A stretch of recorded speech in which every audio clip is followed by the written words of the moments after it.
Welcome back to the channel, everyone. Today we're diving into one of the most mind-bending, spine-tingling performances in the entire history of America's Got Talent.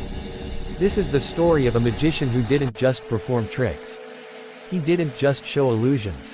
He didn't try to impress with props, fire, cards, coins, or dancers.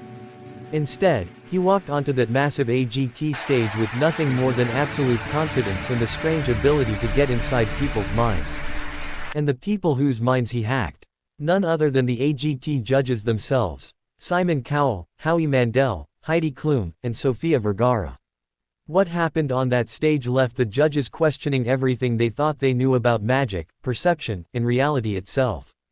And the audience? They sat there stunned, silent, frozen in disbelief, trying to understand how one performer could manipulate four different minds at the same time. Today we're breaking down the entire performance from start to finish. We'll dive into who this magician was, how he delivered a performance powerful enough to make Simon Cowell sit back in his chair with wide eyes, how he got Howie to doubt his own thoughts, and how he managed to leave the entire theater wondering whether their minds were ever truly their own. This is the full story of the magician who hacked the judges' minds on America's Got Talent. The moment he walked on stage, you could already sense something unusual. He didn't look like a typical magician. There was no cape, no sparkles, no dramatic music, no props behind him, and no assistant waiting in the wings. He walked with calm confidence, hands empty, eyes focused, almost as if he was already studying the thoughts of the people in front of him. The judges were already intrigued, and Simon, with his usual sarcastic curiosity, leaned forward and asked the classic question he always asks magicians: "What are you going to do for us tonight?" The magician smiled. Not a showy smile, but a calm, knowing smile. And with that quiet voice that somehow carried across the entire auditorium, he said something that instantly locked the attention of the entire place. He said, "Tonight, I'm not going to show you a trick.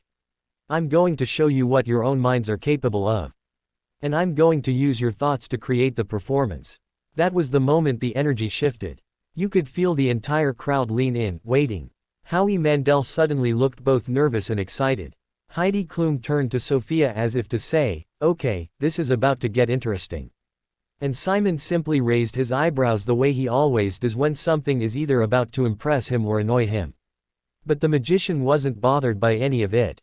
He began by asking each judge to focus on a personal memory, a number, or a word that meant something to them. Something they were sure he couldn't possibly know. Something they had never said on television. Something private and deeply personal. Howie was the first. The magician looked at him and asked him to think of a number he remembered from childhood. Not just a random number, but one he used to write or repeat all the time when he was a kid. A number that came from a long time ago. Howie closed his eyes, and the magician told him to lock the number into his mind. Then the magician asked him to imagine the number floating above his head, glowing, spinning. The audience watched Howie's face shift. He wasn't pretending. You could tell he was trying to follow the instructions carefully, almost like a child concentrating during a school test. Then the magician snapped his fingers. He didn't ask Howie the number. Instead, he told him. And the moment he said it out loud, Howie's eyes shot open like he had been awakened from a dream. His jaw literally dropped, and the audience erupted. The magician didn't just guess the number correctly. He said it in the exact tone and rhythm that Howie himself used to say it in his childhood. Howie turned to the judges and said, "No way. No way he knew that." But the magician wasn't finished. Then he turned to Heidi Klum. He asked her to think of a friend she had lost contact with. Not someone famous. Not someone she had spoken about in interviews. Not a relative. Just a friend from her younger years. Someone she used to talk to but somehow drifted away from. Heidi looked surprised that he would ask something so personal. But she nodded, closed her eyes, and took a deep breath. The magician described the personality of the friend without asking for a name. He described the kind of laughter she had. He described the kind of memories they shared. And then he said something that struck Heidi so powerfully that she literally placed her hand over her heart. He said, "You've been thinking about contacting her again." And the moment he said the name out loud, Heidi froze. She turned toward him with tears welling up in her eyes. You could hear the audience gasp. This wasn't a trick. At least, it didn't feel like one. It felt like he reached inside her memories and pulled out something tender, something real, something she kept deep inside. Next was Sofia Vergara. The magician looked at her with that same calm intensity. He asked her to think of a place she dreamed of visiting as a child, but never told anyone about. A place she saw on a postcard or in a magazine. A place she imagined vividly when she was young. Sofia smiled, thinking this would be a simple one. But the magician didn't just guess the place. He described the specific picture she saw. The colors. The texture of the image. The exact emotion she felt as a kid looking at it. Sofia covered her mouth in shock. She looked genuinely unsettled, like she couldn't understand how this stranger could reach into a childhood dream she never talked about publicly. But then came the biggest moment of the night. The moment that made the entire performance legendary. The moment that made Simon Cowell sit back in his seat and mutter something under his breath like, "What on earth is going on?" The magician turned to Simon and said, "I'm going to do something completely different with you. I'm not going to guess your thought. I'm going to give you a thought."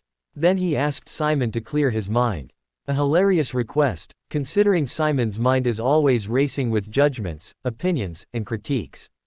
But Simon played along. He closed his eyes. The magician stepped closer, not touching him, but standing just close enough that the energy between them was electric. He whispered a single word. No one else heard it. Not the audience, not the other judges, not the camera, no one. Just Simon. Then the magician walked to the center of the stage and told Simon to open his eyes. He asked Simon to name the word that popped into his mind the moment he opened his eyes. Simon looked confused, almost suspicious. But he answered. And the magician held up a large card that had been hanging in full view the entire time. A card no one thought anything about. On it was the exact same word. The audience lost their minds. And right when the applause was at its loudest, the magician said, "We're not done. There's something else. Something all four of you unknowingly shared." The crowd hushed. The magician pointed to the large card again and flipped it over. On the back was a sentence. A sentence that perfectly described the four memories each judge had chosen. Not the content of the memories, but the emotional connection behind them. Something about nostalgia, longing, and childhood. Something universal but deeply personal. Suddenly the judges realized something they had completely missed. All four of their thoughts had somehow been connected. Howie's childhood number. Heidi's long-lost friend. Sofia's childhood dream. Simon's implanted word. Somehow, the magician had woven them all into a single narrative. A single message. A single moment. And then he ended his performance with a final chilling line. He said, "You never truly know how powerful your thoughts are. And you never know who might be listening." The audience went completely silent for a moment. That rare kind of silence you only hear when thousands of people are simultaneously stunned. Then the room erupted in applause. The kind of applause that shakes the walls. Howie stood up instantly, clapping wildly. Heidi gave a standing ovation through tears. Sofia looked like she had just experienced something supernatural. And Simon, he stood up slowly. He wasn't just impressed. He was shaken. He pointed at the magician and said, "That was genius." But the performance wasn't just about magic. It wasn't just about mentalism. It was about storytelling, about emotion, about connection, about understanding human thought at a deeper level. And that's what made this performance so unforgettable. The magician didn't hack their minds to show power. He did it to show them something about themselves. Now, let's dive deeper into how he built that moment. The psychology behind it. The structure of the performance. And how every step from the first word he spoke to the final reveal was carefully crafted to hit the judges right where it mattered most. His approach to Howie was intentional. Starting with something numerical, something simple, something rooted in childhood. It was a strategic move to establish credibility, because if he could pull a memory from decades ago with accuracy, everyone would already feel he had something extraordinary. People often underestimate how strong childhood patterns stick in the mind, especially repeated numbers. By pulling that first, he grounded his performance in something undeniably real. Then he moved toward emotion. Heidi's memory was not just any memory. It was a human connection. A friendship. Something emotionally loaded. When a performer accesses not just a name but the feeling behind it, the audience becomes emotionally invested. He didn't simply reveal a friend. He revealed longing, nostalgia, regret. And that automatically drew the audience closer to him. Then with Sofia, he escalated the challenge by going even further back into childhood. A dream destination is something many people imagine, but few talk about. It taps into imagination, innocence, and unspoken desires. By revealing the exact visual she remembered, he wasn't just showing he could read thoughts. He was proving he could understand imagery, dreams, and emotions. Finally, Simon, the toughest judge, the skeptic, the man who has seen everything.